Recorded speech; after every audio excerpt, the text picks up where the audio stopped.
British East India company की सबसे बड़ी competitor French east India company थी और वो थर्ड कार्नेटिक वॉर में आके कम्प्लीटली डिक्लाइन हो गई थी। देखते हैं कैसे। थर्ड कार्नेटिक वॉर का रीजन था यूरोप का 7 इयर्स ऑफ वॉर जो स्टार्ट हो गया था 1756 में, और इस पर सबसे पहला हमला करता है British East India company Chandranagar पर। आप चंद्रनगर की लोकेशन देख सकते हैं, और चंद्रनगर एक बहुत इंपॉर्टेंट कमर्शियल पॉइंट था फ्रेंच ईस्ट इंडिया कंपनी का। और क्योंकि उन्होंने फ्रेंच ईस्ट इंडिया कंपनी के मेन कमर्शियल सेंटर पे अटैक किया था, तो फ्रेंच ईस्ट इंडिया कंपनी इसका भी बदला लेगी उनकी कडलोर में अटैक करके, जो कि कार्नेटिक रीजन में है। फर्स्ट अटैक में तो वो कामयाब हो गए थे, then they were ready for this second attack जो उन्होंने करना था मद्रास में सेंट जॉर्ज पे।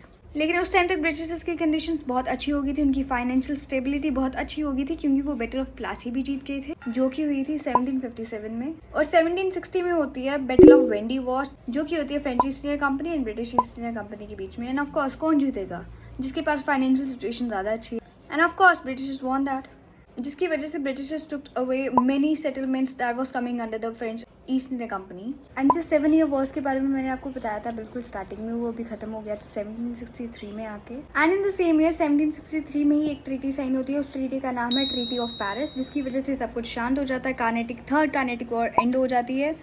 और यहाँ से ही इस ट्रीटी की कंडीशंस के ऊपर अगर हम ध्यान दें तो यहाँ पे लिखा होता है कि जो भी आपने सेटलमेंट्स लिए हैं वो आपको वापस करनी है। तो ऐसे ही सब कुछ सेटल डाउन हो जाता है। And thank you so much guys for watching. And हमारी 3 कार्नेटिक वॉर्स यहाँ पे कवर हो गई है।